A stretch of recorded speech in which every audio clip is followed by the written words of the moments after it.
देखिए, वक्फ बोर्ड संशोधन बिल को लेकर देश का सियासी पारा गरमाया हुआ है।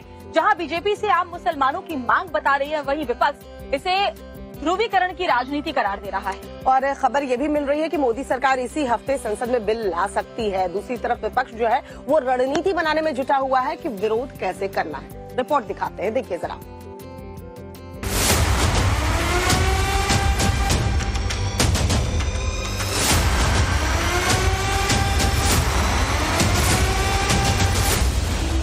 वक्फ बोर्ड संशोधन बिल को लेकर सियासत गरमाई हुई है। ये बिल संसद में कब पेश होगा, इसको लेकर भी कयासों का दौर जारी है। लेकिन सूत्रों के मुताबिक इस हफ्ते में कभी भी प्रस्तावित वक्फ बोर्ड संशोधन विधेयक को पेश किया जा सकता है। जानकारी के मुताबिक विधेयक को सबसे पहले राज्यसभा में पेश किया जाएगा।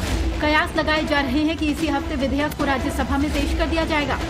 इस विधेयक में मौजूदा कानून में 40 बदलाव शामिल है। इसमें सबसे अहम बदलाव ये है कि सरकार का पहला कदम होगा सत्यापन का, यानी बोर्ड की तरफ से वक्फ प्रॉपर्टी के रूप में नामित करने से पहले जमीन को वेरीफाई करवाना जरूरी हो सकता है।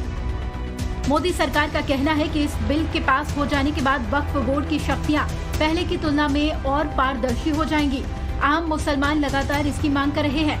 इस बिल के पास हो जाने के बाद पहली बार वक्फ बोर्ड में मुस्लिम महिलाओं की भागीदारी सुनिश्चित होगी। लेकिन इस संशोधन पर कांग्रेस से ज्यादा इंडी की उसकी सहयोगी पार्टियां खुलकर अपना विरोध जता रही हैं। अखिलेश ने मुसलमानों के अधिकारों की दुहाई देकर इस बिल का विरोध करने की बात कही, तो वहीं तेजस्वी ने वक्फ बोर्ड विधेयक को ध्रुवीकरण की राजनीति बताया। सरकार की नीयत है कि वक्फ की प्रॉपर्टी का दुरुपयोग न हो, और दुरुपयोग इसलिए होता है क्योंकि उसमें कहीं से भी कानूनी दखल बाहर से नहीं दिया जा सकता।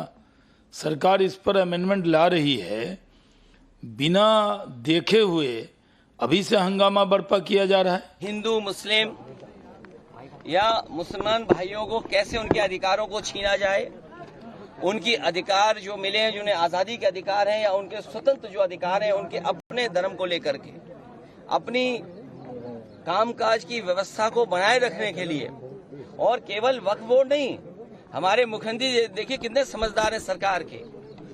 उन्हें उर्दू में ये पता लगा कि नुज़ूल उर्दू शब्द है।